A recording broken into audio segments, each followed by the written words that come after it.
Thank you for having me. And I'll just jump right in because I know our time is now limited. I'm trying to adjust myself here because I'm on a tiny laptop. I can't even see myself. Okay.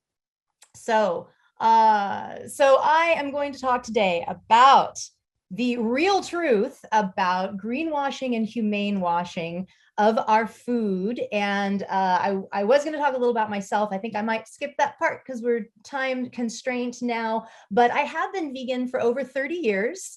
And I've been in that time a vegan advocate doing vegan advocacy work. And the conversations have all been about kind of the same, what you'd expect about protein and things like that. But something shifted over the last maybe 10 years or so. And people started saying things like, well, but I buy my eggs at Whole Foods, so, they're much better, or I'm buying free range, organic, or all these labels. So I dug into that and thought it was an interesting new development in the movement. And I wrote a book about it called The Ultimate Betrayal. Is There Happy Meat? And it is all about just that, those labels that we're seeing. And what I call this is the humane hoax. So whoops, let's go back one. All right, so what is the humane hoax? So the humane hoax is this kind of a false assumption that there's a wide range of better ways to breed and slaughter animals to produce animal products. And so let's just start with one that is very prevalent. We're seeing it everywhere now. I mean, I even saw, I was at a coffee shop and saw that there was a muffin and it said cage-free eggs. So cage-free is becoming very, very popular. It's estimated to be 20% of the market very soon. And, what happened was that animal advocates, we did an incredible job over decades now of exposing the horrors in animal agriculture. And one of those terrible things were the battery cages that egg-laying hens were in. And they still are, there's still tons of battery cage operations with these tightly confined birds just crammed into these cages, stacked on top of each other. It's like living your entire life in a crowded elevator. Horrible. So we focused on that and said, this is very, very cruel. And people were concerned. People didn't want to see birds in that kind of suffering, and they wanted better welfare standards. So they, we all were concerned, complained, and the industry responded. And they got the birds out of the cages. But this picture kind of depicts what we have now. And this is a typical cage-free egg operation. I don't think anybody's going to disagree that we shouldn't have gotten the animals out of the cages. Of course, we should get them out of the cages. But is this any kind of ideal life for these animals? They're now in these windowless warehouses, thousands of birds crowded in, no sunlight, no natural lighting or air. It's just really miserable for them. And what the problem is, and they're still experiencing burning in their eyes and throats from all of the waste in these buildings. It's just horrible in there. And they go to a very brutal slaughter at a young age. So while the confinement of the battery cage is relieved, that is ended, and they are technically cage-free, that's not, the entirety of the picture. That's not the only horror that they face. And not everything is resolved by a cage-free label. But that's the perception, is that now the birds are living a good life. They're not in the cages. So, it's misleading. And that's what these labels are. They're incredibly misleading. And from the beginning of their lives to the end, there are cruelties beyond the cage and beyond confinement. So we're going to talk about that. Hope, this is Ben from The Real Truth. Hi again. And just wanted to interrupt for one quick second. wanted to make sure you knew we've got the full 2 hours for you. We don't want you to feel rushed in any way. And we want our audience to know that we'll have you for our full 2 hours, including the question and answer. So we're thrilled to have you. And just want to make sure everybody knows we're getting all of you. So we're Oh, not good. rushing. Okay. Wonderful. Thank you for that. I appreciate that. That's good to know. That's good to know because I was kind of planning in my head of skipping some things. So maybe we'll do the full thing. So thank you. I appreciate that. Thank you. All right. So alternative animal products. There are inherent cruelties in all animal farming that cannot be avoided and aren't diminished by a feel-good label. So to produce a profitable product, the well-being of the animal is going to be compromised in numerous ways. And these inherent cruelties, it's beyond even just the standard agricultural practices that are just universal to making a product profitable. There are also other cruelties, and I'll get into that. But there's, just the basics, the universal practices of body mutilations, separation of families, slaughter at a very young age. None of this really changes in these alternative labeled operations.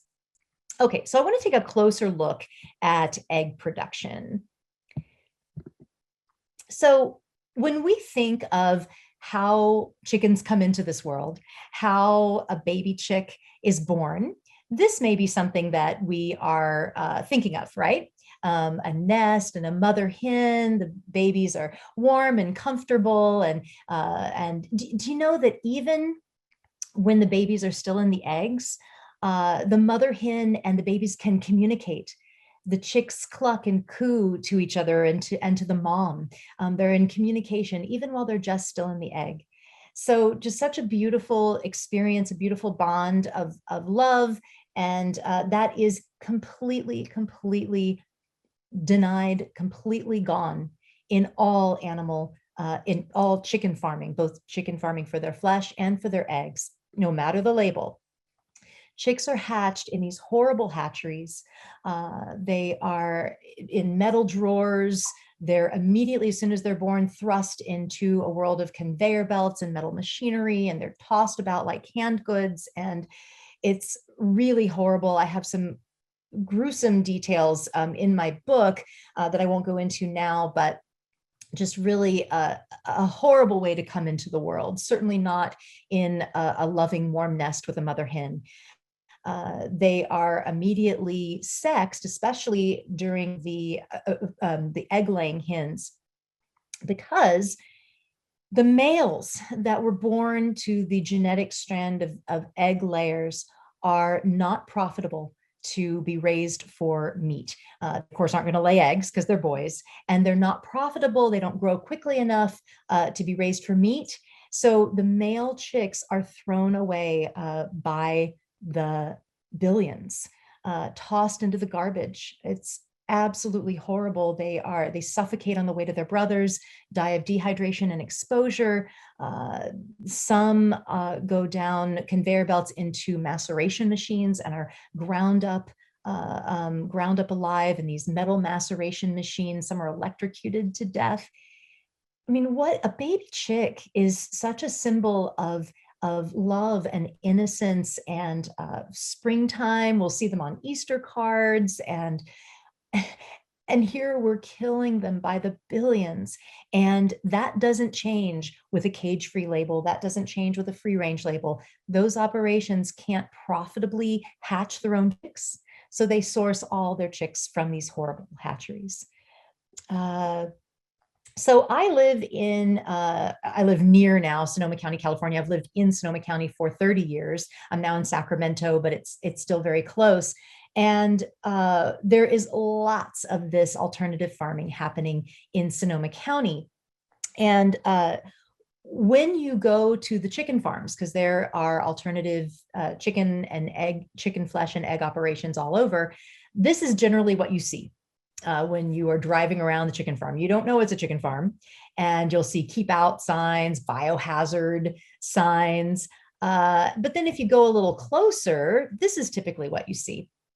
You see these large windowless warehouse buildings. I've taken all these pictures, by the way, from places that I've been to personally. And what you don't see is chickens. You just hardly ever see a chicken, even though there are thousands and thousands of birds on these facilities. And then if you go a little closer and peer in, this is what you're going to see. So this is really, again, no better and sometimes even worse than commercial operations. It's farm to farm. It depends on the farm. Just, the differences are minute though. And I'm going to talk more about this in the environmental section, but the reason I put free range here is that this picture, this situation, this cage-free operation could be a free range farm. Free range simply means that the birds have some access to the outside. However, it is not regulated. These labels are woefully unregulated. And all a farmer would have to do is open a little door to an outside mud puddle or concrete area, and maybe only 20 birds of these, hundreds and hundreds of birds could fit out in that area. And he could call that free range. He could even open the door just for 5 minutes a day. There's no length of time as to how long they have access to this outside area. And no one is denied there's no on-site inspection. No one's denied these labels. So really the labels mean nothing. You just don't know. You don't know from operation to operation what's really going on.